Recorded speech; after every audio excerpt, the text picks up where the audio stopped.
Shut up and sit down. All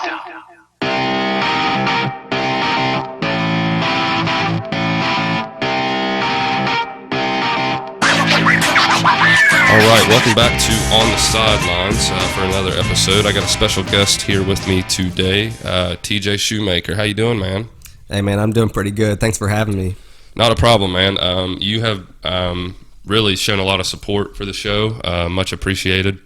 Yeah, no problem, man. Anytime. Yeah, I do appreciate that. You're always up on the comments and sharing and liking and getting the word out there. So much appreciated, man. And you are very sports knowledgeable, so I know I had to have you on the show. I appreciate it. I know, we're both into the NBA. I wanted to get right into the NBA. Here recently, the All-NBA teams were released. Mm-hmm. I kind of wanted to get your opinion of a fantasy roster that you could have out of the NBA, point guard, full lineup, point guard, shooting guard, forward, whatever, full lineup, and your opinion on who would be on your fantasy team, starting lineup. Okay. So in my top five, my fantasy lineup, I'm probably going to put Steph at point guard. You kind of have to. Yeah. I think his talent and the way he can handle the ball, shoot the ball, and the way he moves without the ball. Yeah. If I had to put five guys out there, you don't really have to rely on him to have the ball in his hands all the time, just because he has to have people chasing him all the time, and he demands that respect. So it's awesome watching him play, and really I hate to make it sound like Kevin Durant isn't, because obviously he makes the Warriors better. Right. Obviously think that, but I mean I know the record and stuff doesn't show that, but I think honestly he makes the Warriors better. What team wouldn't Kevin Durant? But it's like they almost, like, even Steph Curry moving when he's not on the floor. Yes. Steph Curry moving without the ball is crazy. But continue. Sorry. At the two guard, I'm actually going to sub in a small forward, but I think he could play the two, if that's cool, Brian. Oh yeah, man. Yep. I'm going to put Kawhi Leonard at the two. I think his ability to defend, and recently, he's shown a growth in his offensive game. I mean, if you just watch this Bucks and Raptors series, I mean, you saw him take over games. Something that you really didn't see him do a whole lot in San Antonio. Right. But I don't think he was. So the whole San Antonio thing, I don't think he was comfortable there. I don't think he felt comfortable there, and it was a weird dynamic and kind of the stories that were coming out of there, because you're not going to get a straight story out of Kawhi. Right. But the stories coming out of there of Tony Parker and Manu Ginobili kind of running that whole thing, and then being the whole situation. And then being Pop's henchman or whatever is what it made it sound like. But yeah, I like that pick. So yeah. At the three, I'm going to go with KD. Yeah, obviously. I mean, he's the most prolific scorer in the game right now. And I think he's an underrated defender also. Oh, I do too. I mean, he's not the quickest, but his length, and I think he has a better basketball IQ than what he might get credit for. I don't think anyone says he doesn't have a good basketball IQ, but I think he does have a really high one. I think it's his social, how he gets so embattled with social media is what's surprising to me, because I've never really seen an athlete, professional athlete, get that into it with fans or people that and maybe that's his fuel. I don't know. Maybe that's his fuel. Quick story about him. He. During the combine, I don't know if you know this or not, I'm sure you do, he couldn't bench 185 when he was coming in. And so the strength and conditioning coaches were laughing at him or making fun of him. And he knew that. And he was and he had a real bad combine apparently. And he was just wait, I'll show you. And now he's, got 2 rings and dropping, 30 points a game on people. Yeah. But go ahead with your At the 4, I'm going to put LeBron. I think his versatility, that's why I put him at the 4, because he can guard the 4. And usually I think they have to put, a bigger guy on him. If Right. you put someone small on him, he's just going to bully you to the basket. So, Yeah. And if you put someone larger on him, he's liable just to blow by him and get to the rim or hit a step back on him. I mean, it doesn't matter. Yeah. And there was just no other place to put him and KD. So Yeah, I had to put one at the 4, so I went with LeBron. Yeah, my lineup, I feel like your team would beat mine right now, but I feel like my lineup, I tried to just get specific like positions, but that's why I think, like it was hard for me. I don't even have LeBron on mine, so like it was hard for me to fit him in there with that. But go ahead. Who's your last one? Man, you got me anxious to hear yours now. I'm kind of embarrassed to say mine now. If we were going position for position, I would probably put James Harden, I guess, at the 2.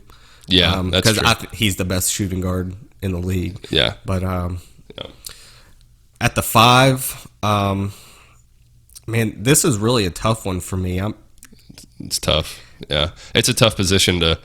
I've got mine that I think's the best in the league right now, but there's other options. I mean, Yeah, I'm going to go with Anthony Davis at the 5. Yeah, that's one of them. Yeah. A lot of people may not agree with that right now, just because of the turmoil that was going on in New Orleans and his injury and stuff like that. I feel like people kind of forget how good he actually is. Well, and to his credit, man, it's got to be super frustrating to be in an organization that just has not surrounded you with anybody for the past 8 years. Exactly. 7-8 years. Yeah. When you are deserving of at least a title shot at some point in your career because you're that good. Yeah. But he's just on an awful team, awful organization. Yeah, I think whatever happens, I think he will go somewhere else, either via trade or he's going to leave next year after free agency. Yeah. I think wherever he does go, you're going to see a rejuvenated Anthony Davis, much like you did with Kawhi Leonard. Yeah, I mean, kind of coming into the season, I was a little skeptical, thinking, is Kawhi really hurt, or is his mental state just like, is he done with basketball? Exactly. You really didn't know how committed he was to the game. So, but then he carries Toronto. Yeah, all the way through the playoffs. He's definitely improved us all wrong, especially me. And it's been a pleasure to watch him because, honestly, at times, like, I see little flashes of Kobe in him. Like, before this year, I never would have made that comparison. Right. But, I mean, like, his mid-range jumper, I mean, he's almost automatic from and he inside does, although 15 feet. Yeah, although his shooting is kind of almost like a line drive. I mean, it almost has that Kobe-esque like line drive. Yeah. It's got a shooter's roll, obviously, from Man, he gets the best bounces, obviously, if you watch the Game 7 shot against Philly. But in Game 6 against the Bucks, he had another shot like that where it kind of bounced around and went in. I was like, man, this guy has the best touch of anybody. He just must have like the perfect rotation on the ball when he shoots it. I think that's a and he's honestly the best two-way, other than like Jordan and Kobe. Like, I don't know, he's the best like two-way player I've ever seen. Oh, he's by far the best two-way player in the game today. Yeah, for sure. I mean, offensively, defensively, he's elite at both. And I know we're going to talk about LeBron later, but I think LeBron could be that and might have been that for a bit. But I just think Kawhi has just overtaken that kind of. Yeah, and I think with LeBron, you could probably make the argument that he didn't always have a good supporting cast around him, so he had to exert more energy on offense. On the offensive end. Which I can agree with. But even at times, especially this past season with the Lakers, you saw collapses with him on defense and just not a lot lazy, of effort. not even a lot of communication. You know, I mean, you got to be a leader out there, and there was moments. And was it Kyle Kuzma? Was it Kuzma who like had to shove him? Yeah, I think it was. If it was Kuzma or it was Kuzma or Ingram. I think it was Kuzma though. That had to like shove him towards the guy with his guy, to defend the guy with the ball. And you never seen LeBron in that thing. And then him sitting away from teammates. I know we'll get on this later, but like him sitting away from teammates and stuff, like on timeouts and things like that. Just a weird look. Yeah, I'm not sure what's going on. I mean, part of that is just like I feel like he didn't have a true respect for Luke Walton. Yeah. I think more so than his teammates. I think it was more maybe a Luke Walton issue. thing.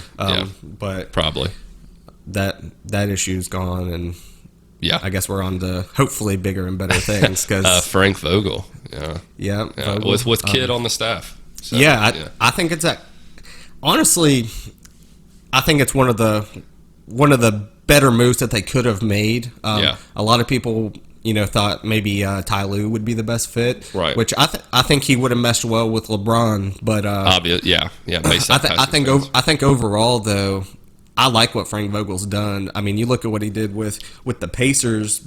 I don't remember the exact years that he coached them. It was early 2000s, it was I think. like 2011, 12, 13, right, 14, right. like those years. Yeah. If you remember right, I mean, 2 years in a row, Frank Vogel's Pacers, with Paul George, of course. Yeah. But they had LeBron's Heat team both years on the ropes. Yeah. On the ropes. For sure. And, kind of just slipped through their fingers. But, I mean, Frank Vogel has said that he's going to bring a defensive mindset. They need that, obviously, yeah.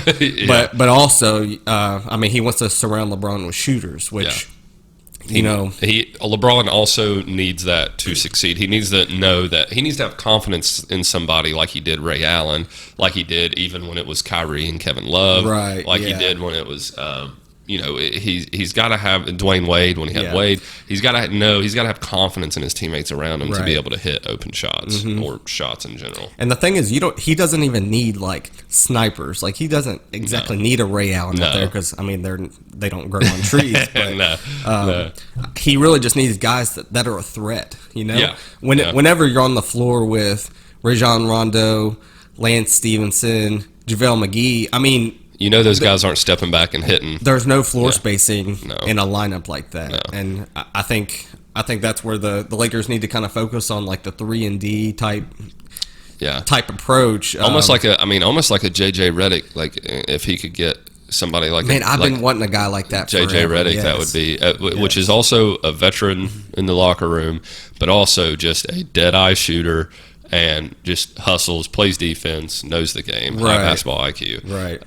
Is he going to drop 40 a game? Like, no, that's not what you need him for. But if the Lakers could get somebody like that, I'm not saying J.J. Redick because I doubt Philadelphia even wants to let him go. Probably not. But I don't know what his contract's like. But I don't either. Yeah. But if they could get somebody like that, J.J. Redick-esque, I think that would help them a lot. Yeah, definitely. Well, I'll go through my starting lineup real quick. I'm kind of embarrassed to say after your awesome starting lineup. So I got Dame Lillard at my point guard. Okay. Klay Thompson didn't even make a All NBA team, which I think that's a huge snub. He was snubbed. Way snubbed. Definitely. Yeah. Well, and it's just like and we were talking about before we got started here was the Kemba Walker. Is great. I mean, I like him a lot. Yes, yes. And I'm not saying maybe, and without the All NBA team sitting here in front of me, maybe he doesn't need to be kicked off the NBA team, but the All NBA team. But man, Clay's got to be on one of them somewhere. Yeah, definitely. Yeah, I feel like that's a huge snub. Even if you have to move someone down to a forward and put him at shooting guard or him at a forward. Whatever the case may be. Yeah. But, I mean, he's got to be on there. Yeah. That's crazy to me. But, I got Klay Thompson on there. I got Kawhi at my small forward. I got Porzingis at my power forward. Okay, that's different. I like that. And I got the Jokic at my 5. I went back and forth with putting Anthony Davis and Jokic like. I think Davis. So pure talent, athleticism. I think Davis has him on. Yeah. But dang man, that offense runs through Jokic, man. Right. Runs through him, right. And I've never seen a center that the offense. I've seen an offense where the center it revolves around the center, sort of like Anthony Davis in New Orleans. It revolves around him, but they don't run an offense through him. Right. I get and Jokic, he's almost like a point guard playing the center. Yeah, it's weird. It's crazy. Yeah. I like his game a lot. The reason I went with Anthony Davis over him is I think he's a little bit better on defense. Yeah, I agree. Yeah. So well, he's more athletic. More athletic. They can both shoot the rock. I mean, they can both stretch the floor, which is a necessity in today's game. But, especially if you have a dude. I mean, that's why I like Porzingis too. But if you have a guy that can step out and isn't just a pure shooter, but I mean, obviously, I think Dirk kind of brought that era in of that Euro big man stepping up and hitting those shots. But I mean, if you have a guy that can stretch the floor like that, I mean, it's invaluable, man. I think Anthony Davis is a little bit better putting the ball on the floor than what Jokic is, but or what he can do. Yeah. But I would say overall, I think Jokic might be more skilled. Offensively, his passing ability is amazing. Well, and it's like I don't think Anthony Davis has a low basketball IQ. I think he has a very high basketball IQ, but I just think Jokic has a basketball IQ that, especially for his size, that I've never seen before, other than like Dirk, maybe. Yeah. But even Dirk didn't pass like that. I mean, he didn't. He wasn't a passer. No, I feel like Dirk was pretty much a straight scorer. Yeah, he was a scorer. Yeah. But those guys are interchangeable, so I like that pick. I like that pick with him. I feel like you could have gone either way. Well, and then you also got people like Embiid. I mean, obviously he's out there. I don't like Embiid's. I don't mind his like presence on social media or his attitude. I don't mind that. That's not what bothers me. He's very vocal. That's not what bothers me. I'm all, do you, man, if you feel like you need to speak out or whatever the case may be. What bothers me is his injury, is his past injuries. And correct me if I'm wrong on this stat, but I don't think he's played. I think he's only played about 60% of his games in the last 2 years, 50 to 60% of his games. That's probably right. That he was scheduled to play. Yeah. I mean, and he couldn't play. That's the only thing that worries me about Embiid is the injury risk. I mean, when he's fully healthy, he's an animal. He's dominant on the block. His ability to shoot is a little underrated too. He can step out and hit the three when he wants, but his footwork is He has dudes on ice skates for a big guy. Yeah. I mean, when he came in the league too, he was a little thin. Yeah. And he's really like put on good weight, bulked up, and I mean, he's just a force. Oh yeah. And I mean, he's another guy that you could make the argument for him to be at the 5 in your fantasy lineup. Yeah, you can make the argument. Really, any of the guys that we talked about at that 5 position, you really could make an argument for. And there's really not. I mean, other than the four that we just talked about, or 5 maybe. I don't know. I mean, it kind of drops off drastically. After that, it's like a plateau, and then after that, it's really like Steven Adams or something. Like I don't know who comes up after that, but it's like it's not. It drops a lot after that. Steven Adams is like a samurai. Yeah. He's isn't he from like New Zealand or something? I think that sounds right. He's pretty intimidating guy. I was looking up I don't know why. I was looking recruiting rankings up the other day from like past classes, and he was like top 15 coming out of high school. That's what I heard. If he went to high school, whatever it was, his class, he was coming out. That class at top 15, and I didn't even know anything about him really. I remember hearing about him like in the pre-draft stuff.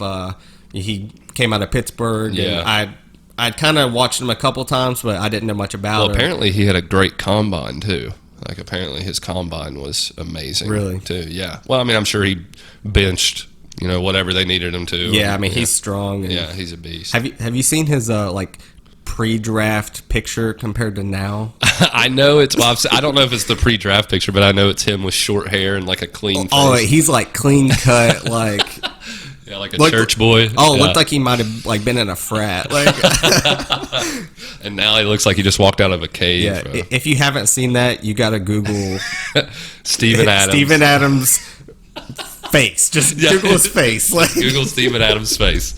It'll come. Yeah, it's also like that with if you look at James Harden's. Oh my God! Like coming out of Arizona State, and then his like to now. I mean, just Yeah, just nothing. Like he's bald but baby faced or whatever. Yeah, and then now he's got his that beard. his is funny too. Like he doesn't look like James Harden. No, he doesn't. No, he doesn't. Kind of sticking with the NBA. I know you're a Lakers guy. Yes, sir. I did want to get. Obviously, I'm sure you have a colorful opinion on what the Lakers are, what they're doing, their state of their organization, and really just their future going into that. Yeah. So, I mean, I'm sure most of you probably know the recent events that took place with Magic Johnson going on record, basically calling out the whole organization. Whole organization. Sit down with Stephen A. Smith and was just Rob Pelinka sucks, basically. Yeah, basically said Rob Pelinka is a backstabber, and some of the things that he said, you can actually kind of validate just by the Lakers' actions since then. For example, like Magic kept saying that Rob wanted his job, and he wanted more power than what he probably should have had.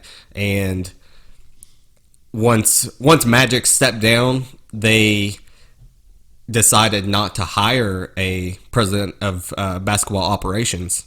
So who is it now? Is it who is it? Is it Ram? It's Kurt Rambis and his wife. His wife, yes. They are part of the front office. I'm not exactly sure what they're... Do they have any... Like, obviously, I know Kurt Rambis has NBA experience, but, like, does him or his wife have any, like, front office, like, general manager experience? I'm honestly not sure. Yeah, I really don't know either. I would hope so. Yeah. For the Lakers' sake. I hope that they're not just bringing in a former Lakers wife just to be like, hey, you run this. let's just try something. Yeah. Yeah. Let's just whatever. I mean, honestly, though, at this point, it might not get any worse if that were the case. So, so in your opinion, do you think that, kind of going to this, do you think Magic was in the wrong, or do you think the Lakers organization was in the wrong, or do you think it was like kind of a combination of both? I think it was kind of a combination of both. Yeah. I think I had read some reports that, during the whole Anthony Davis trade saga which was messed up for a lot of those players on the Lakers. Yeah. Lonzo, Kuzma, Ingram, bro. I mean, that had to destroy. And here's the thing. What I read said that Jeannie Buss who's the owner, was unaware of all that Magic was offering. And basically, what I gather from that is that Magic kind of went behind everybody's back, because at that time he probably felt like he was being, quote, backstabbed, according to him. Right. So he was like, I'm just going to do by this. Rob Pelinka and everybody. Yeah. So he was like, I'm going to do this on my own. Right. So he was offering up a steak dinner for a Happy Meal. Yeah. But well, I mean, so if that trade, I guess thinking back on that trade offer, that never happened. Did you want to see Lonzo go and because I think real quick, I think Lonzo has a lot of potential, and I think Lonzo can be a great point guard in this league. I'm really high on Lonzo. I think he actually has the highest ceiling of the young core. I do too. A lot of people will say Brandon Ingram. And Brandon Ingram, he's got that shock value. Like, I mean, he does some crazy things that you're like, oh my, he's almost Kevin Durant-esque. I mean, that's what he kind of reminds me of. His shot's a little inconsistent. He's very solid on defense. Not elite, but not bad either. I think he's solid. But I just think that Lonzo's ability to defend other elite point guards. I mean, I don't have the numbers in front of me, but if you pulled up, like, for example, Damian Lillard or Russell Westbrook, name the elite guards in the league and look at their shooting percentages when defended by Lonzo compared to anybody else, it's dramatically low. Yeah, and a lot of people don't give him credit for his defense. No. And I think his dad has a lot to do with that. Right. I mean, it's all about what you've heard. And right. Like, a lot of people don't actually watch Lonzo. Yeah, and if you watch him play, which I'm sure, like you said, I'm sure you have, if you watch him play, he sees the court like no other. He plays defense. I mean, this might be a biased Lakers fan opinion, but I think he's the best passing point guard in the league. Right. I mean, he's been hurt a lot, so it's hard for people to even watch if he's not playing. But from what I've seen, I mean, his passing is elite, and his court vision, and I mean, he knows where guys are at, like at all times. Yeah, it's crazy. It's almost like, I'm not going to compare their games because their games are nothing alike, but it's kind of like a Steve Nash, like Jason Kidd, like type. I think he's more so Jason Kidd, right? Is what I see out of him. Yeah, that's kind of the comparison. That I think Jason Kidd coming into that staff can really, really help Lonzo. I'm kind of excited to see where that goes. I think so too. I meant to touch on that earlier when we were talking about Frank Vogel. Yeah. I think bringing Jason Kidd will be a good thing, especially for Lonzo. Yeah, I agree completely. But, I mean, to have that kind of mentor type guy there is going to be helpful. That's huge. So, kind of going back into the Lakers' dysfunction, what do you think? I mean, do you see LeBron? I don't think he's going anywhere else other than LA. No, because he's already got foundation in LA. He's moved his kids to LA. Right. I mean, he's there. He's in the LA community. He's all about producing and getting his entertainment side going. Yeah. Looking to be a mogul, really. So I don't think he's going to leave LA. But I mean, how do you see that coming to a head? Yeah, like you said, he's kind of headed towards the back end of his career. So I mean, we're probably just a few years away. Yeah. Sadly, that hurts to say. I know, man. It's crazy because I mean, more so than Jordan and Kobe, I guess. Because we grew up with Kobe, but we were really, really young, or if anything, when he came into the league. Oh yeah. We watched LeBron through high school, through his rookie struggles, and then on to be the greatest player in the league. Right. And then now. So we've seen a full career cycle. So I think that's why it kind of hits home. Yeah. A little bit. Definitely. But yeah, like he's on the tail end of his career, he's kind of wanting to get into more business, like acting, that type of thing. So I think he is here to stay. And I saw an article the other day that said, do the Lakers regret signing LeBron James? And I'm just like, well, who else were you going to go with? Exactly. Who else were we going to get? And I don't think you can ever regret signing arguably the best overall basketball player in the game. Right. So at least, I mean, he's got to be on the Mount Rushmore of NBA. Right, so right. That's why, like, it's never a mistake to have somebody like that on your team. Right. I think what's got to happen is they obviously have to win now. So this upcoming free agency is huge. Yeah. I think they're out of any team, which it's weird seeing New Orleans in the draft. The Pelicans and the Grizzlies have the first two picks, but the two smallest markets, two of the smallest markets. And then you got the two biggest markets drafting third and fourth with right the Knicks after and Lakers. Yeah, right after them. But like you were saying, I think it's a super important summer for the Lakers. Yeah, it's an important summer.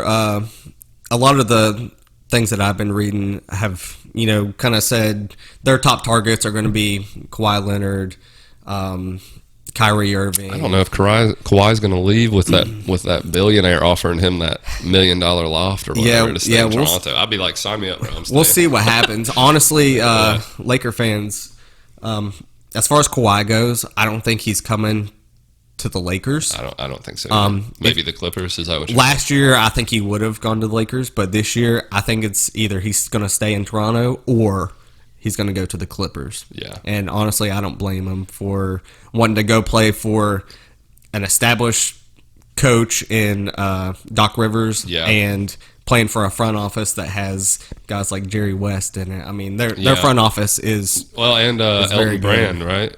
He's in there. Yeah. Is he in their front office I believe too? So. Yeah, I think he's in their front office too. So, I mean, they've got guys that know what they're doing in their front office. I don't know if he'd want any part of that. Like, so, and I hate to because the Lakers are I think it's such a global brand. the Lakers are, and they've been so great for so many years, and it's just weird seeing them in a dysfunction like this because with LeBron, I mean, with LeBron, the guy you wanted, the guy they wanted, and they're in this some sort of dysfunction, and they really pushed Magic Johnson out the door. Which here's the thing, I'm sure that he had a little bit to play in that. So the story, some of the reports that I read is when he went to Jeannie Buss and they were talking about his position before he got hired, he said like, "Hey, I've got other stuff going on. I'm not going to be super present. Here all the time. I will still, whatever his title was, but I will still." Be involved in player operations and things like that, but I will not be in the office 24/7. And then I guess that kind of started some discontentment with Rob Pelinka. Yeah, that was supposedly a little bit of the chatter that was going on in the office was that he's not around enough, he's not working, he's not putting in the time. And that was kind of some of I think he might have touched on a few of those in that press conference or not the press conference, but when he went on TV the other day with Stephen A. Yeah.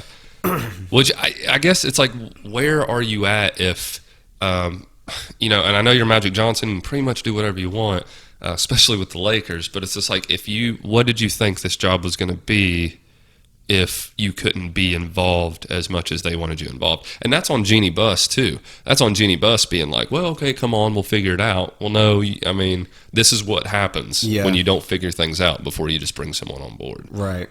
Right.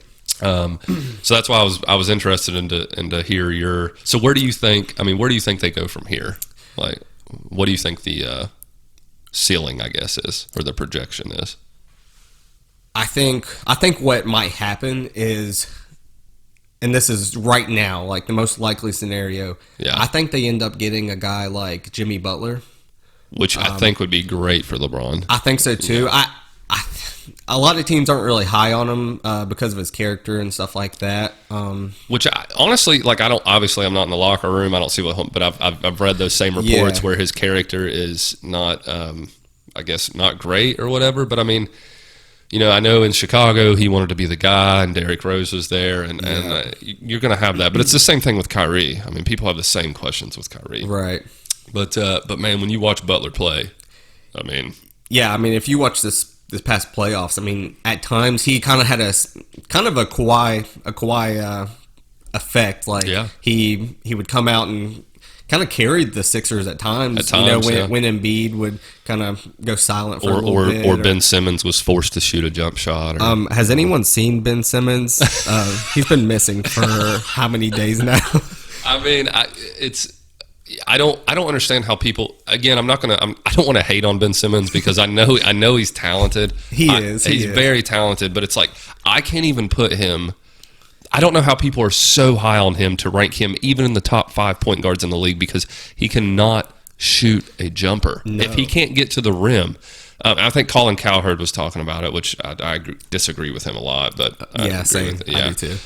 But this is the same guy who said that Kawhi was talented but not valuable. So whatever. So and then he drops the game winner in against Philly or whatever. So, but he brought up the thing where it's almost like he's big on Simmons, and he's like, well, if you didn't have Embiid clogging up the lane, then Simmons could average 25 a game. And it's just like, dude, but Kobe didn't have a problem with Shaq sitting down in the middle. Exactly, you know what I mean? Exactly, like, Jordan didn't have a problem with Horace Grant or Rodman down there in the middle. It did, so that's just an excuse. Like, he needs to learn how to play, like play with other talented people. I mean, if Simmons wants to be the main guy on a team, I don't think that team's going to do very much. Right. And I mean, Ben Simmons is he's a stat sheet filler. Yeah. I mean, he might get you a triple double. I mean, he might go 12, 10, and 10. But at the end of the day, that's not going to be enough if you want to be a superstar. Right. Exactly. He's got to play a little bit more aggressive offensively and develop a shot. I mean, he's got to get a shot. You can literally stand below the foul line and force him to either pass it or try to drive it at you. Because he doesn't even have confidence enough in his shot to even shoot that shot, which is which is crazy to me, which is mind-blowing, because when players like, Jordan, Kobe, even LeBron, they had to develop their jump shot throughout years. Yeah, I mean, when that was kind of one of the knocks on LeBron when his first, even, I mean, shoot, you could even say his first, 10 years in the league. Yeah. He was a knockdown jump shooter. Mid-range three-point jump shooter, yeah. I think his 3-point shooting was actually better than his, mid-range. It was weird. His percentages were better. Yeah. But anyways, that was the knock on him, and you've seen him kind of grow and develop over just the last 4 or 5 years. I mean, it's gotten a lot better now. I mean, you have to step out there and respect his three and his jumper because I mean, he can hurt you with it. That's why I like seeing so much of these. Well, I like watching a player kind of. If a player doesn't mature and change and adapt their game to their age and what they're at, then they fall off real quick. Yeah. I mean, you see players and honestly, DeMarcus Cousins and stuff like that. You see one of the best post players ever to come through this game, and then when injuries started racking up, he started getting older. That's when you got to start changing your game, and he can't. Right. So we're starting to see just a cliff. Right. And that was kind of a fear that I had with LeBron. Kind of a cliff, like a straight, right. It was kind of like, okay, he's got to develop his offensive arsenal, or he's not going to be able to attain that elite status as long as he has. Obviously he made the changes necessary, and he kind of will post up more, and he has some more moves that he didn't have just even a few years ago. Right, because he was so used to just blowing by people and rising up over people. I mean, you look at when he was with the Heat, especially the first 2 years.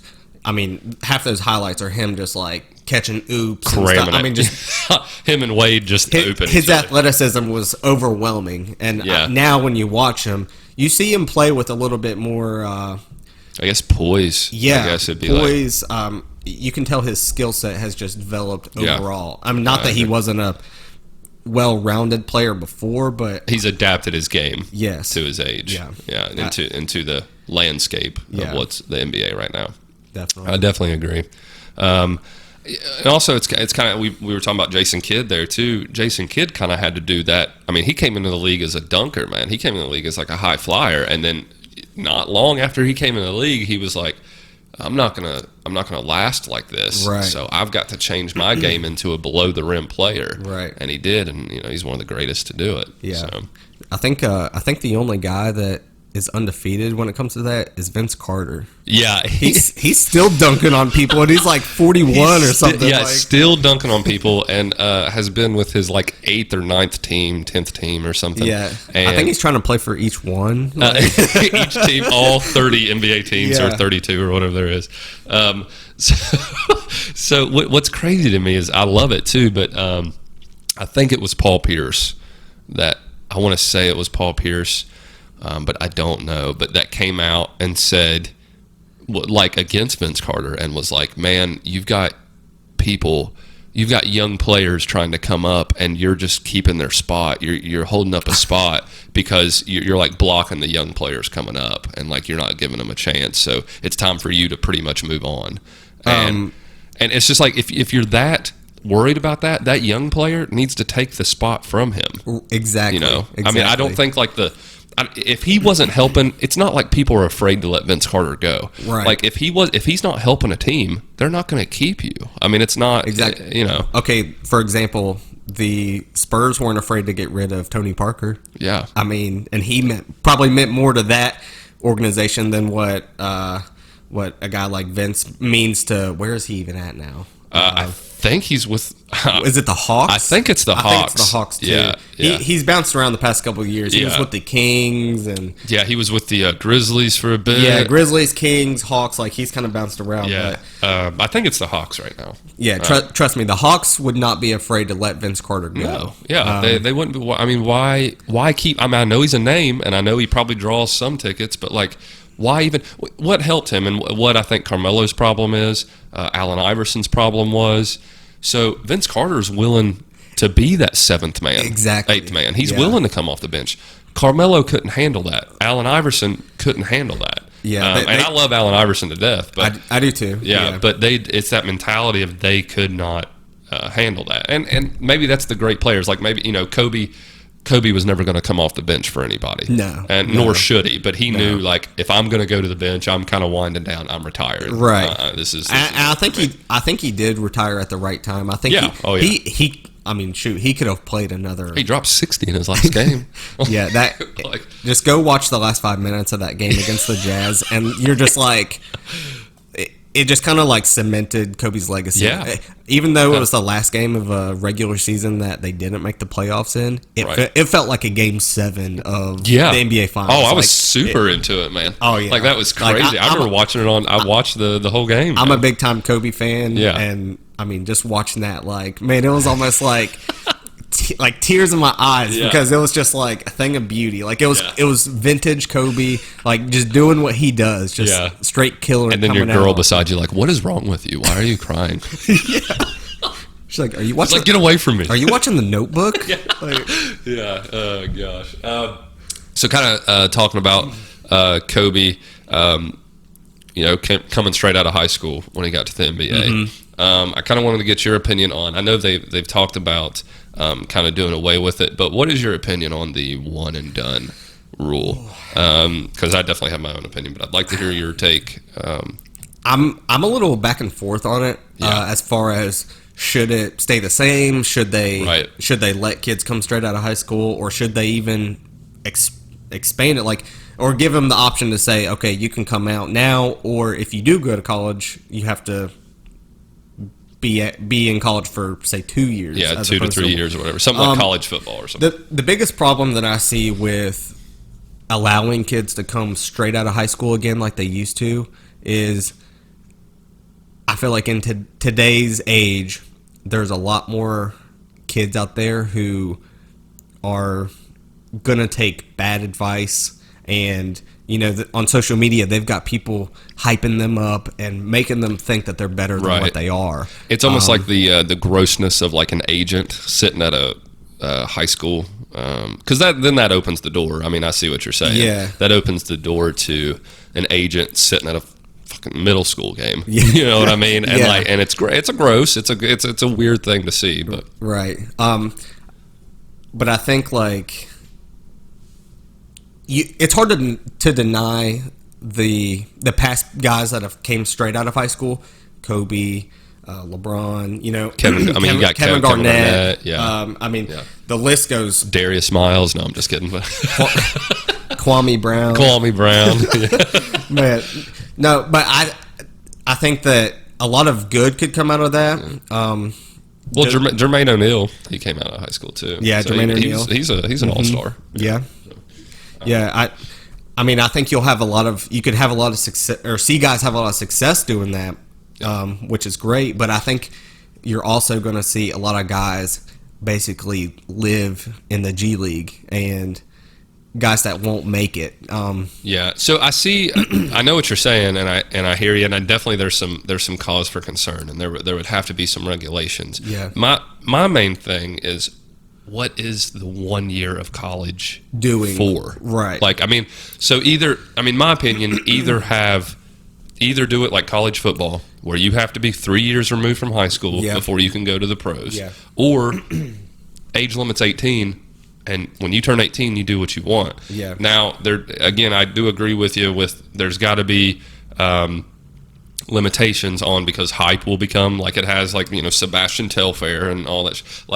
Hype will become like out of control. Hype will be out of this world, and people. But that's where organizations, general managers, scouts, they're going to be given a lot of advice too. And they have to do their job. I mean, that's their job, is to cipher through whether this is really a talented player or it's hype and he's not ready.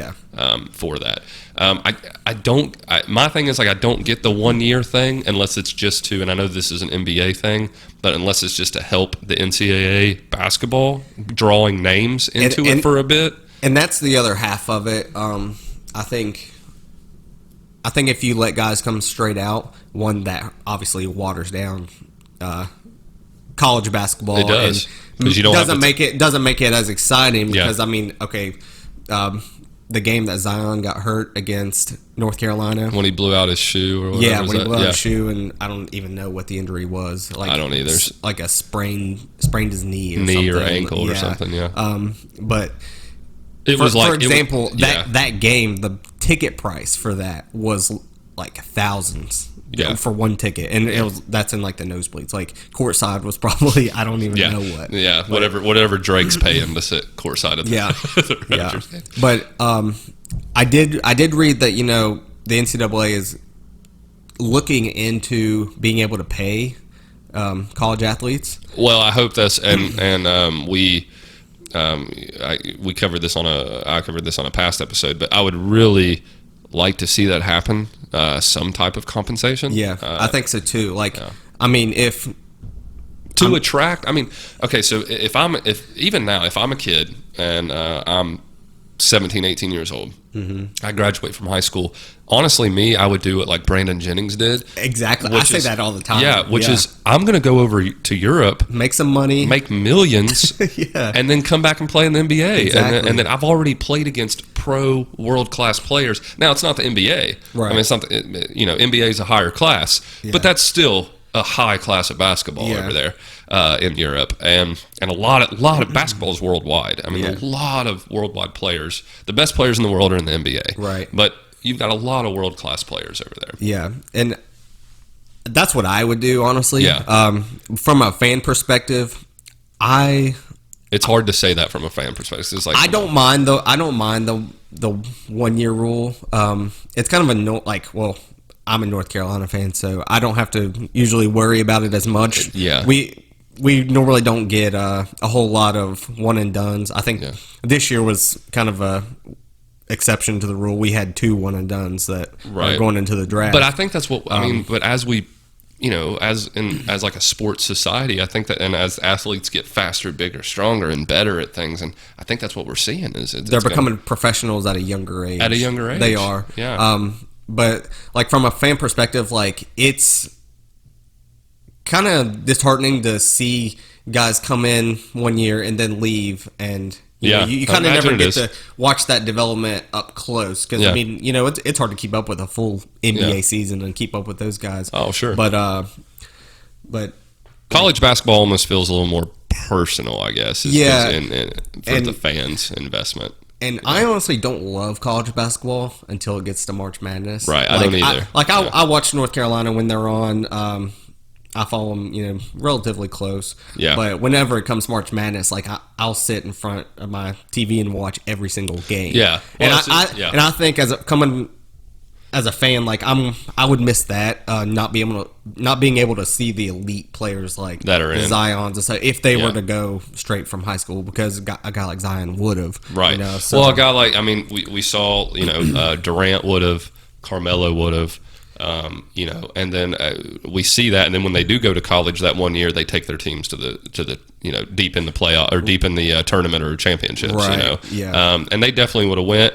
I'm not saying an extra year would have hurt them of development. I mean, obviously would not have, and probably helped them. But even then, I mean, you're not playing against, even if you have to go to 1 year of college, you're still not playing against the toughest competition, in the world. Right. And I think that, I don't know what the G League's average salary is, but and I think it's open, I could be wrong about this, but I think the G League is open to having 18-year-olds just come straight there instead of the NBA. I'm not too sure about that. I'm not sure on that either. But they have 5-figure salaries, which that could be $20,000 or that could be $90,000. I don't know. Yeah. But if it is upwards of, that could be some compensation for those guys to go to the G League and learn. Still not the elite competition in the world. But they could learn and develop there. Yeah. But I mean, me personally, I'm getting my money like Brandon Jennings. And I'm going over to Europe to play ball. Yeah, me too. Me too. So, kind of going into that, we talked about the one and done rule. How do you feel about? Do you think college football as its 3-year rule should be where it's at? I really don't have a problem with that. At all. It's not as big of an issue as what the college basketball is. There's less question marks. Because I mean, rarely do you even see a guy come in as a true freshman in college football and even play well. Yeah, right. I mean, they might make some plays here and there, but they're not going to make a huge impact. I mean, sometimes it does happen, but it's very rare. And even if they do, does that mean that they're ready for the NFL? The NFL, no, probably not. Yeah. But I definitely agree with you on that because it's I think they need those. The NFL is a more violent sport, man. Yeah. So especially, I mean, look in the trenches, offensive, defensive lines. Whenever these guys first get to college, look at their bodies and the way they look, their weight, everything. That all changes over the course of 3 years. I mean, those guys end up becoming beasts. Yeah, and ready for the NFL. Yeah. So they come in as I don't think any 17-year-old should be out there having to stare down like J.J. Watt. No. You know what I mean? Like coming across the lineup. Yeah, I mean, you could take the best high school tackle prospect and put him even against, I don't know, a lower rated defensive line. Put him against a Bengals scout team defensive and end, they're getting destroyed. And yes, every time. Just because of the physicality. I mean, it's a different. And there's a difference between your physicality when you're 17. Even you might be big and strong, but you're not, 29, 30-year-old man strong. Right. You know what I mean? It's just not the same thing. Not only that, but I mean, how many guys coming out of high school have the tools and have the technique down? A lot of them aren't really coached. I mean, you have coaches, but nothing beats the college and NFL and having level coaches. Yeah, because really in college football that's kind of going back to the college basketball thing. Like either make it the 3-year thing, speaking about college basketball, or make it 18. The 1 year thing is kind of I get the development and I get trying to keep agents out of high school gyms, and things like that, but. There could be other regulations and other options to do that. Yeah, I mean, I probably could have went straight out high school. You think? I think so too, man. I think so too. I remember you cramming on people, breaking people's ankles. I definitely think so. But yeah, I mean, it's definitely a weird thing to see one year that you have to be a college player. Which you don't have to be a college player. You can go do whatever you want for a year. But not being able to go and, like you said, it's a big difference between the NBA and the NFL. Right. If you are that kind of player, if you're a Carmelo, if you're a whatever the case may be, Kevin Garnett, Kobe, LeBron, I think it benefited them to go straight to the NBA and learn that. I agree with you there. Yeah. But. There are a lot more players when that rule wasn't in effect. There were a lot more players that were unsuccessful coming straight out of high school than there are successful players. Right. I mean, look at I mentioned him earlier, Kwame Brown. I mean, one of the biggest flops in the NBA history. You got like Sebastian Telfair. Telfair, yeah. I think Darius Miles hung around the league for a bit, but I mean, he wasn't as big as he ever was going to be. So, and T-Mac. But he was successful, but the injuries, kind of messed him up. Yeah. But yeah, man, I definitely agree with the NFL part. Those kids gotta definitely mature. I think so too. Another thing I kind of wanted to get your opinion about, kind of talking about college football, was the transfer portal, man. And we've kind of seen an emergence of that recently, the use of that. I don't know when that came into effect really, but when they started that, but I've been the last few years I've been seeing a lot of it. Guys have been transferring for a long time, but I don't know if they just gave it a name or or if it's actually I know it's an actual thing. Like you can college coaches can get on whatever it is, I don't know if it's a website or some program, and it's like the NCAA database and see guys listed A through Z that are wanting to transfer, elsewhere. So that's almost the way does that portal? Do you just put your name in there and be like, I'll go anywhere, or do you put like, I want to go to Texas, I want to go to Ohio State? I think you just kind of put your name out there, and then So that's like a second recruiting process. Doing that, I think other college programs are allowed to contact you. So that's kind of how it like that loophole, because they're not supposed to contact you while you're still on so committed to a college. Right. So like by doing that, I'm pretty sure you can take visits to other campuses and stuff like that. And do you think that is good for college football? Do you think it's bad for college football? What do you? I think it's good in a way, just because it does give players a little bit more power, to determine their own futures. Agreed. I think where it can get bad is if the NCAA is just granting waivers to everybody that transfers, because if you graduate, you're a graduate transfer, you have immediate eligibility. Right. But say I guess kind of like a Greg Paulus situation. Yeah, where he went and played football for Syracuse. It's weird. Yeah, which he was actually, I think it was like 2007 or 6? He was the national Gatorade Player of the Year in football. Was he really? Yeah, I did not know that. Yeah, coming out of high school, he was actually a football player. I knew he was highly recruited as a football player and decided to play basketball at Duke. But anyway, I thought that was a weird thing. But yeah, football didn't work out for Greg Paulus, by the way. Yeah, I think I like you in basketball. Much better basketball player. But anyway, continue on with what you were saying there. But what I was saying was, like, if the NCAA is just granting waiver after waiver, that's when it becomes a problem, because then it's basically like free agency, and it's going to be hard. Yeah. It's going to be hard for coaches to not only are kids getting recruited at younger ages, like 8th and 9th grade, but so you're recruiting those guys 4 years through high school. Well, it's like you're having to recruit them while you have them on campus too. Yeah, exactly. Say you even get them to sign with you, you're still basically having to recruit them while they're there, keep them happy. That way they don't get mad and leave. Well, and this is what happens, and I think this is just a general societal problem. But like this is what happens when you either pay them, give them compensation, or don't, but don't treat it. You're still reaping the benefits off this multi-billion-dollar business, and you're still treating these like you said, it's a free agency type thing. Mm-hmm. But the colleges don't have anything to offer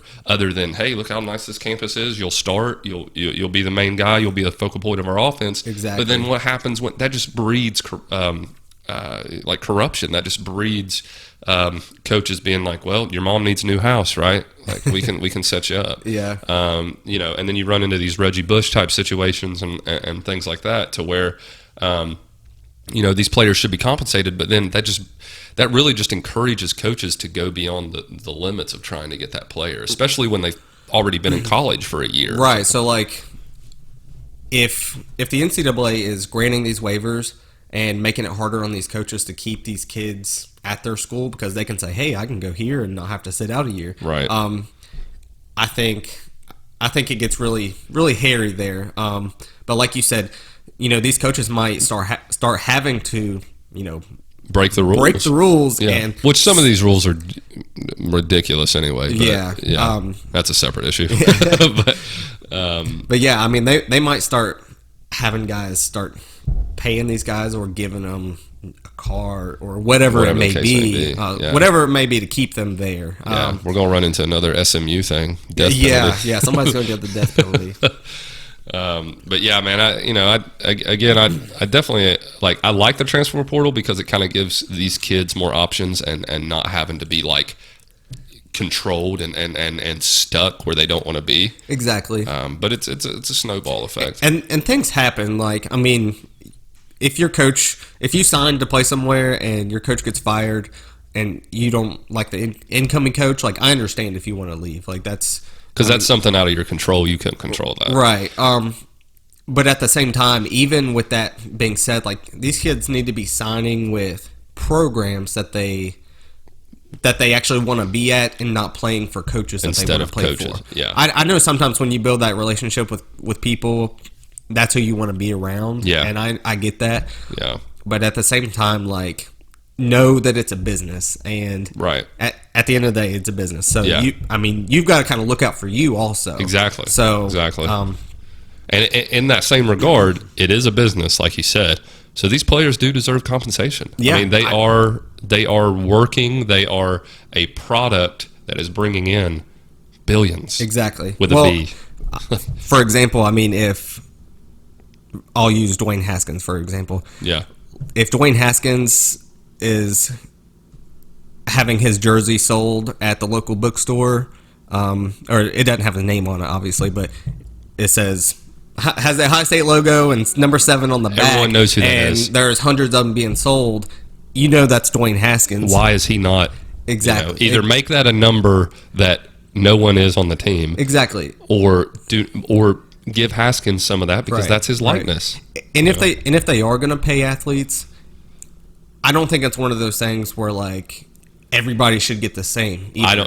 I think it should be based on. I don't know how they can kind of like. I mean, I think kind of like I don't want to say like the NFL because I don't think it should be millions of dollars. Right. But I think that based off.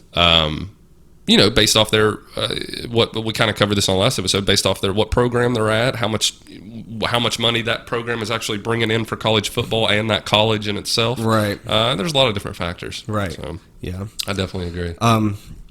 But as far as the transfer portal goes, I think, like I said before, the NCAA will have to get that under control because what we've seen over the past few months is, I'm going to bring up Ohio State again. Yeah. But you had a guy like Justin Fields transfer from Georgia to Ohio State, and everything that I had read, which I mean, I'm not a huge Ohio State fan. Right. My brother is. Shout out to my brother, by the way. Shout out Tyler. But he probably can even touch on this some more. But Justin Fields transferred to Ohio State, and his lawyer came out and said that their case was not centered around the fact that there was racial slurs or whatever was said at Georgia to him. Like, so is that why he left, because of some type of hazing or something? Supposedly that was part of it. And I mean, which is weird because it's not like Georgia's like a predominantly like white school, right? So, and it was a baseball player on the Georgia baseball team that said it, and I'm pretty sure he was dismissed from the team and everything. And so, Justin Fields' lawyer was answering some questions to the media, I think, but he said that their case was not centered around those racial slurs and everything.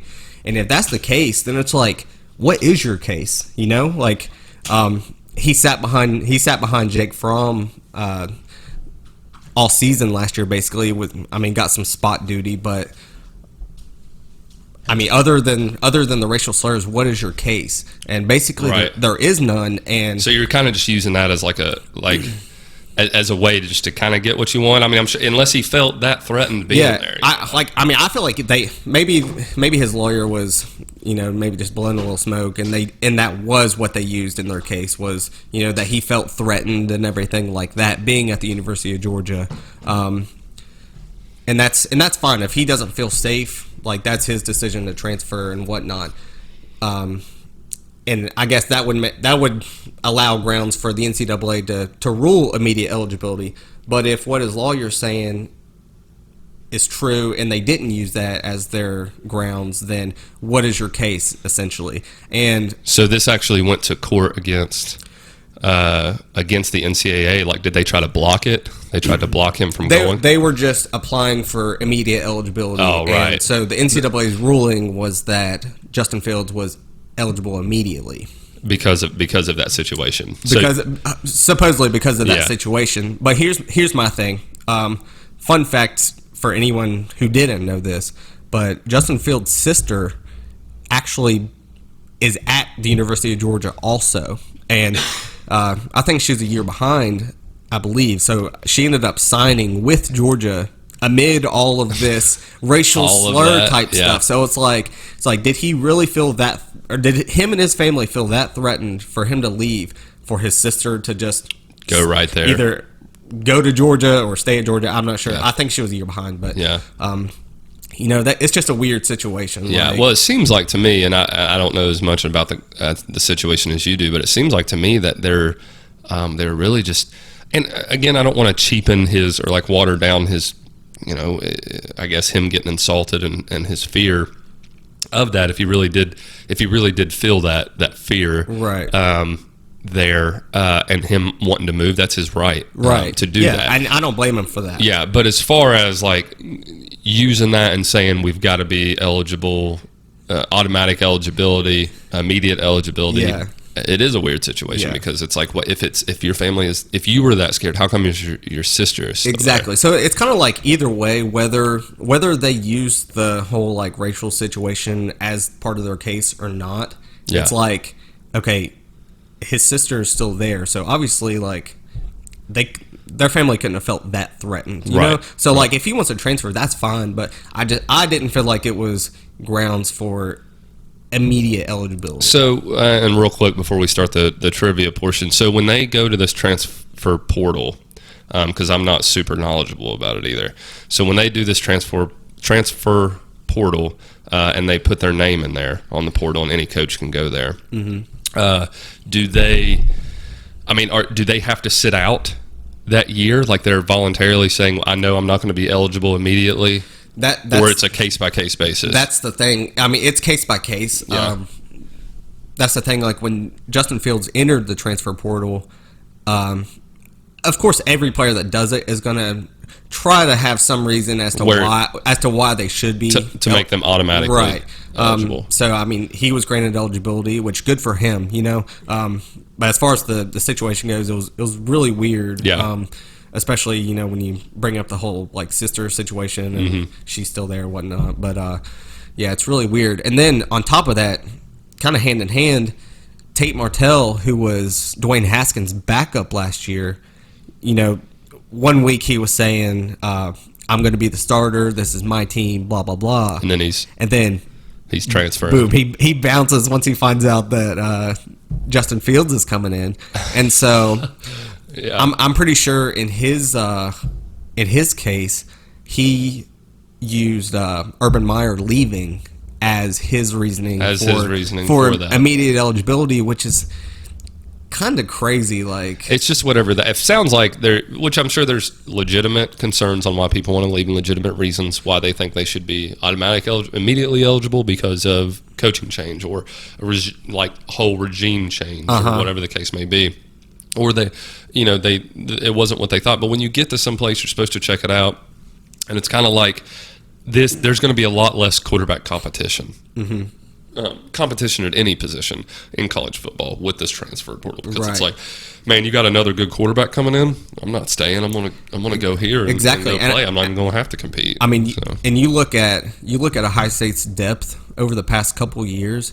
Each year, they've kind of lost a guy. Oh, yeah. He keeps getting... I mean, and some of that's due to, just going to the NFL or graduation, whatever it may be. But I think we're going to see that a lot more. But it was kind of Tate Martell's time, and he ended up bouncing, and so in comes Justin Fields. Justin Fields is going to be the starter. Yeah. And behind that, they don't have a whole lot of depth. So, due to all the turnover that they've had at the position... It's going to be going to be kind of thin. But Tate Martell transferred to Miami, and he was granted immediate eligibility after, using, I guess, Urban Meyer as his scapegoat. Yeah. Which is weird. I mean, yeah, it's a weird situation, but yeah. Kind of bringing it full circle, I was using them as examples as to, like, kind of just, questionable... Questionable... Justifications for the NCAA to accept their waivers and whatnot. Exactly. But there was a case that I saw it on Twitter a couple weeks ago, and I believe this guy was, I think, an offensive lineman from maybe like Coastal Carolina or a smaller school. Yeah. And he was transferring back home to Virginia Tech, I believe, because he wanted to be closer to his mom because his mom has a brain tumor. And his appeal was denied. I mean, and I think I read this. I didn't know the player, but I read this situation, And that's what's so crazy to me. And that's the problem I have with college athletics in general, because it's like they'll grant it to someone who granted, they might have feared for their life every day they were there, whatever the case may be. I'm not going to cheapen that because I'm not in his shoes. Right. And that's if that really was happening to him to that kind of degree, that's disgusting, and that shouldn't take place. Yeah. As far as the racist comments and things like that shouldn't take place. Definitely. But when you have a family emergency like that player from Coastal Carolina is trying to get back to his mom and still be eligible to play football while his mom is sick with a life-threatening, seems like a life-threatening illness. Yeah. And they deny that, but they let Tate Martell go to Miami because of a coaching change and make him automatically like the Justin Fields thing. Like, okay, I can see, if they really felt like he had a legit reason, like, that's fine. But Tate Martell leaving because Urban Meyer retired, like, or was what he said. Yeah, even if that was the case, if he's leaving because of, if you're gonna give it to Tate Martell, you need to give immediate eligibility to this player as well, which I don't know his name, but you need to give it to him as well. Yeah, and that's just kind of the grossness that I see in college athletics. Yeah, and like back to what I was saying earlier, like, I think that's where the NCAA has to take control of the waiver situation, because you can't just be granting and it seems like they were kind of maybe favoring the bigger names, Tate Martell, Justin Fields. Those are guys that were high profile recruits, But where this guy wasn't, right? Like a national known player. It's like they didn't take it as serious, and even though his situation seems a lot more serious than like these other guys. Like in the guy's post, he posted a picture like with his mom, and his mom looked like she was in rough shape. I mean, cancer is nothing to sneeze about. No. And for the NCAA to kind of just overlook that. It's kind of messed up on their part. So has he appealed again? I believe he's going to. I haven't really looked into it much more, but I mean, I'm sure he will. If his original request got denied, I'm sure he's going to appeal it. And surely, with all the social media pressure that he's kind of put on the NCAA, I agree. I'm sure they're probably aware of it. So I'm hoping that it'll get passed for that guy's sake. Right. But I mean, it's got to kind of get under control. And if they do that, if each situation, I know each situation is going to be different, but if they are granting these waivers on a consistent basis, fairly, right. Then I think the transfer portal will definitely be a good thing. Yeah, and I think it can be a good thing. Yeah, and the one thing that I think it does allow is, as much as it may hurt some teams with depth, with maybe second string guys at Alabama or something like that, maybe transferring somewhere else to start. Yeah.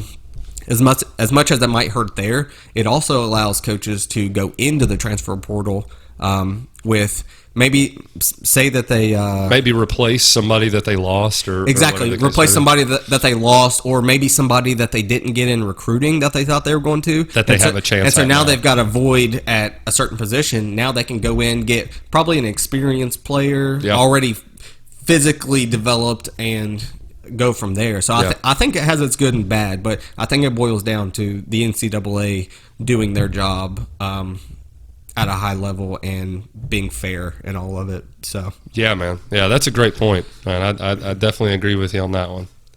All right, moving on to our hopefully a fan favorite by now, the trivia portion of our episode. I would like to give a quick shout out to our sponsors. They sponsor our trivia, Sleepy Pelican Travel Group and the Bar on 3rd.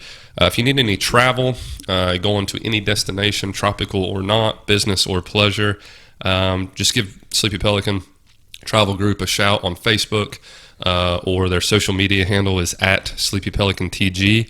And check out the Bar on 3rd in Ironton, Ohio. They got a lot of cool things coming up, live concerts. They got a comedy show coming up in July, so go check them out.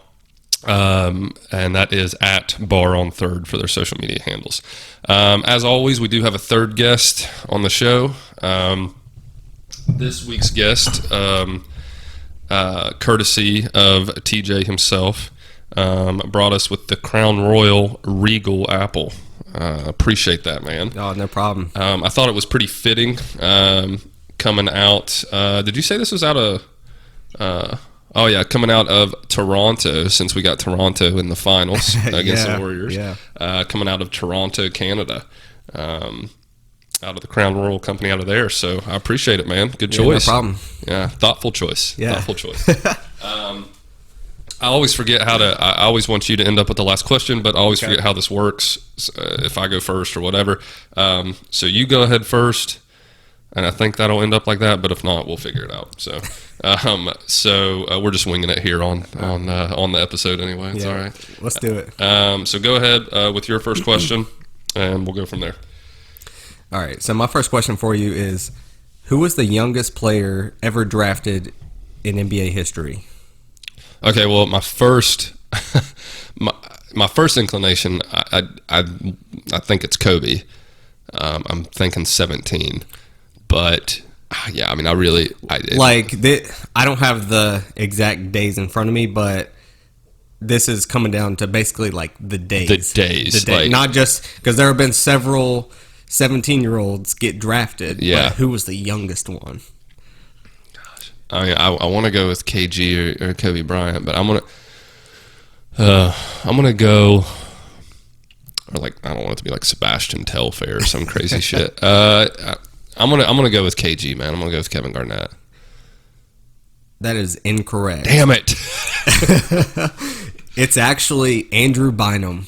Wow. Yeah. Yeah. I forgot about him. Yeah. So, how old was he? Do you have the age? I don't have the. So he was 17. I honestly couldn't find the exact age, like with the days that he was drafted. I did find how old he was when he made his debut, which was like 6 days or something after he turned 18. Was his debut? What a birthday! Yeah, what a birthday! So, all right, well, this shot's mine, I guess. Good question. All right, cheers. Good question. Cheers. But Crown Apple. That's smooth. So, fun fact: there have actually been three players at age 17 get drafted, and you were on the right track when you said Kobe. Okay, that's how we actually mentioned he's third. Kobe's third. Okay, so Andrew Bynum's first. Number 2 is someone that you mentioned earlier. Darius Miles. Nope.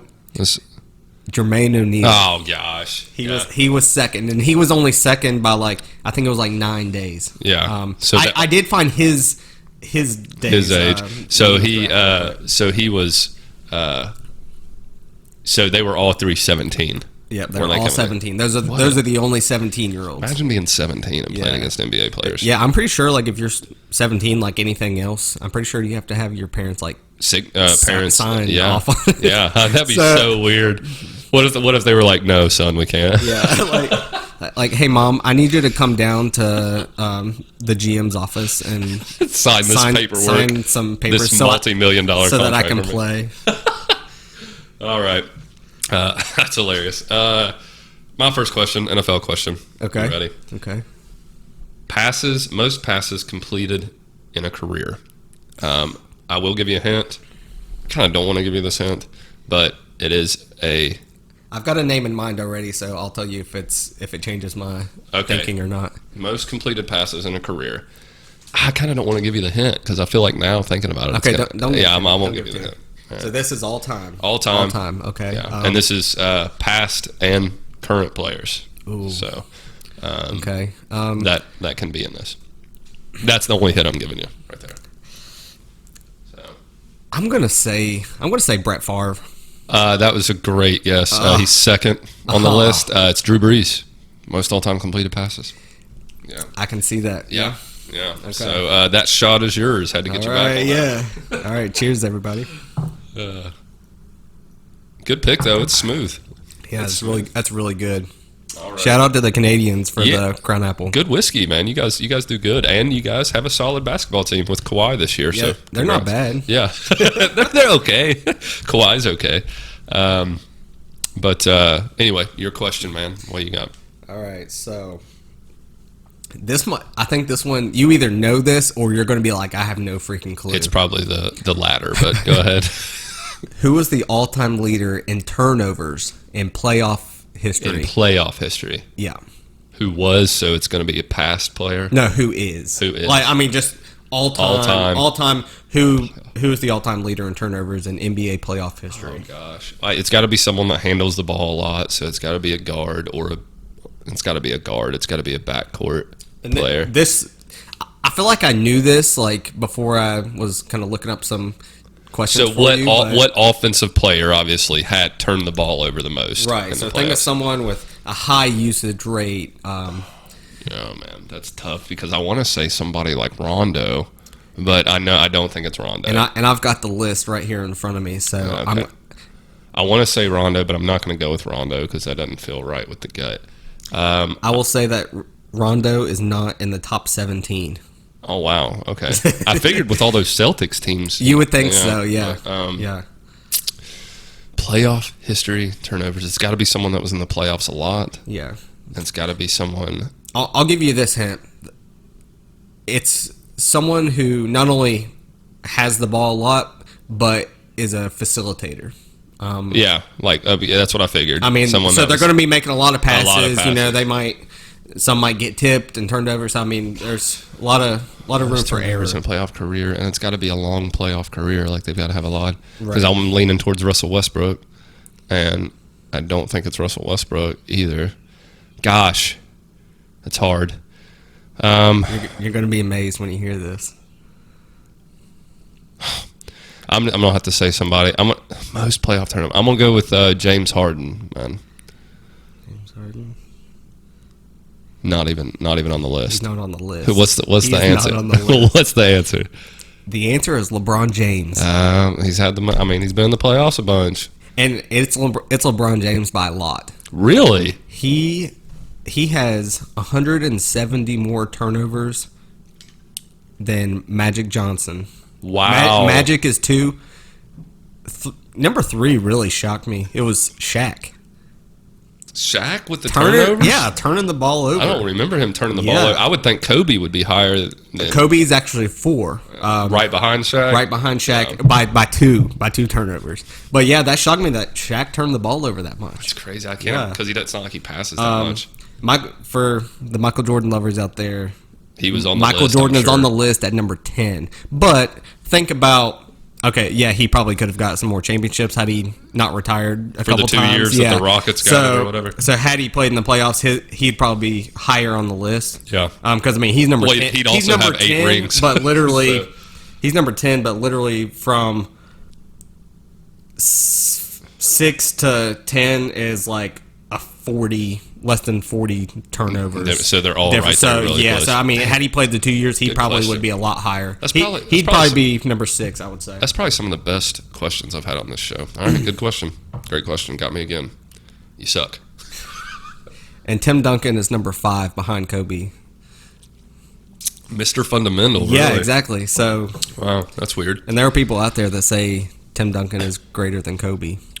Those people are wrong. So, yeah. So not only are you wrong, but I love Tim Duncan. Don't get me wrong. I mean, I think he's an amazing player. I think he's probably top 3 best power forwards ever to even walk through the NBA. I think so too. And maybe top 10 player, top 15 player all time, top 15 player at least. Yeah. But no, I mean, not better than Kobe. So it doesn't. Kobe's a different level. No. So, all right. So. My question. So, you might get this one. So, and I will give you a hint. Most minutes per game over a career.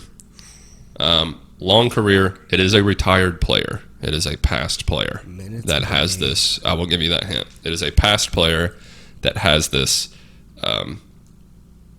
number 1 spot. Most minutes played. Now, the closest active player is LeBron.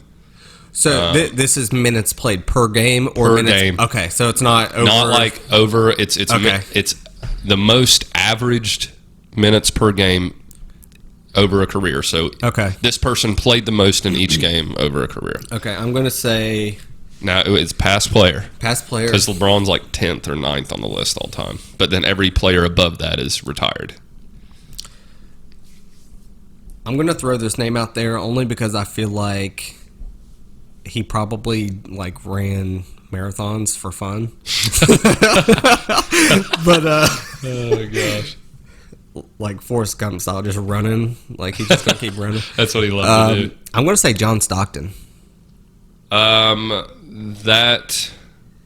Yeah, I don't even see him on here. Oh man, Well, no, I mean, I don't want to say that without.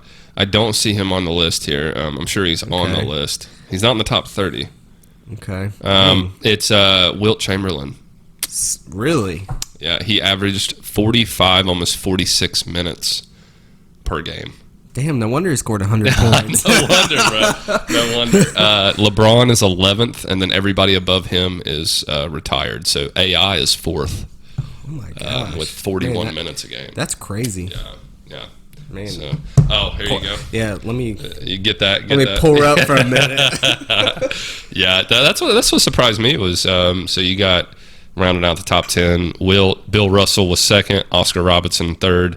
AI fourth. And then you got Jerry West, a bunch of Lakers, really. Lakers up there. Jerry Lucas, Jerry West. That's crazy. Latrell Sprewell is ninth. I didn't even know he... Yeah, he averaged 38 minutes a game. Really? That's all the Minnesota had there for a minute. Yeah. That's all they had. So. Hey, he was a baller. Shout out to Sprewell, because I used to have the Data or Dada Supreme, whatever they were, with the spinners. Weren't those his shoes? Yeah, I think they were the Sprewells. Yeah.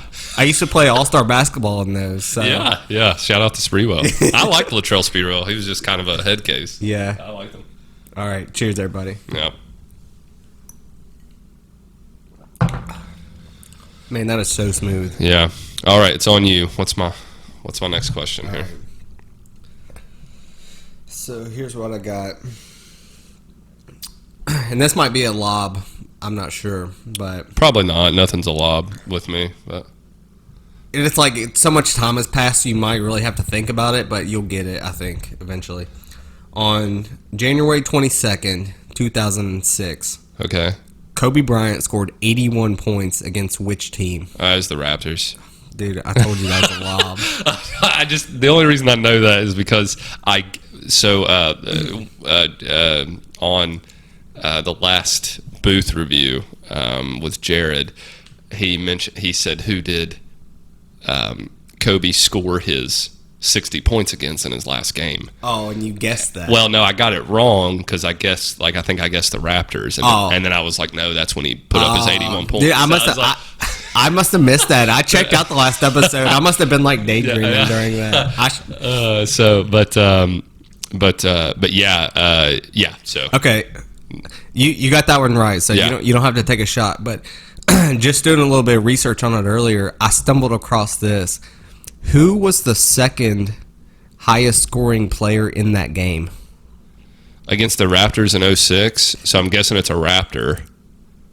Okay, you're right. To put it this way, Vince Carter. Was it Carter? He didn't play for the Raptors then, did he? He moved on. He was on the Nets at that time, I believe. Okay. To put it this way, for the Lakers, there were only two other Lakers in double digits.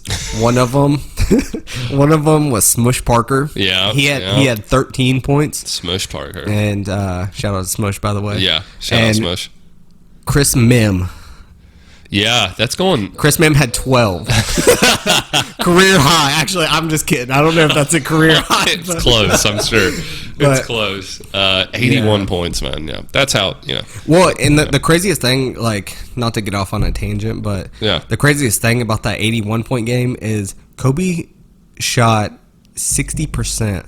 That game for the game, which is crazy when you think about it, because like you think if someone, I don't know his 100-point game. I don't know his shooting percentage. Yeah, I don't either. But I don't think it was 60%. No, I wouldn't. And if it was, it's probably because he's just dunking it every time. Yeah, because there was just like the biggest guy that guarded him was some 6'6", I was gonna say the next tallest guy on the floor was 5'8". yeah, it wasn't anybody close. So. No, But yeah, 60%, and he shot 52 or 53% from three. Yeah, which is really unheard of. Even if you're Steph Curry, that's unheard of. Right. Like, right. I mean, that's crazy. Kobe was just on that day. 81 points and at 60%. That's crazy. All right. So my third question, right? Okay. Yep. I don't know. I didn't want to get too hard on this, but I know we brought him up earlier in the episode. Kurt Rambis. Yeah. Okay. He played for the Lakers. Mm-hmm. What jersey number was he? He wore 2. Ooh. All you got to do is get one. Ooh. One of them. He wore 2 different jersey numbers. All you got to do is get one of them. I tried to. I might have ventured out there a little too much. Man, that's tough for me. Yeah. I mean, for anyone who doesn't know, I'm 25, and I'm just asking if you saw. I was born in '94, so I didn't. I didn't see Kurt Rambis play either. I didn't see Kurt Rambis play, and I honestly haven't checked out his highlight tape. So, if one of you could add that to me on Twitter, so I can check it out. I'm gonna. You know what I'm gonna do? I'm gonna.